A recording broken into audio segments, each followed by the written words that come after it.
اعوذ باللہ من الشیطان الرجیم بسم اللہ الرحمن الرحیم۔ السلام علیکم۔ حضرت سعد بن ابی وقاص رضی اللہ تعالیٰ عنہ فرماتے ہیں کہ میں حجۃ الوداع والے سال میں بہت زیادہ بیمار ہو گیا تھا۔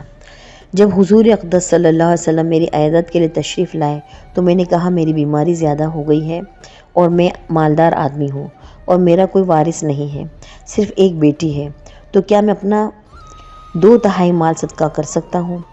حضور صلی اللہ علیہ وسلم نے فرمایا نہیں۔ میں نے کہا آدھا مال صدقہ کر دوں؟ حضور صلی اللہ علیہ وسلم نے فرمایا نہیں۔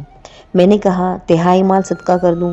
آپ نے فرمایا ہاں، 1/3 مال صدقہ کر دو، اور 1/3 بھی بہت ہے، تم اپنے ورثاء کو مالدار چھوڑ کر جاؤ، یہ اس سے بہتر ہے کہ تم ان کو فقیر چھوڑ کر جاؤ اور وہ لوگوں کے سامنے ہاتھ پھیلاتے پھریں، اور تم جو بھی خرچ اللہ کی رضا کے لیے کرو گے اس پر تمہیں اللہ کی طرف سے اجر ضرور ملے گا، حتیٰ کہ تم جو لقمہ اپنی بیوی کے منہ میں ڈالو گے اس پر بھی اجر ملے گا۔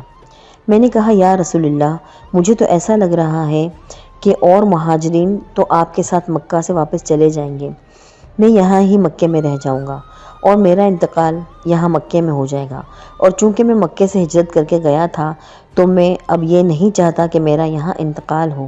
حضور صلی اللہ علیہ وسلم نے فرمایا نہیں، تمہاری زندگی لمبی ہوگی اور تمہارا مرض، تمہیں یہاں انتقال نہیں ہوگا۔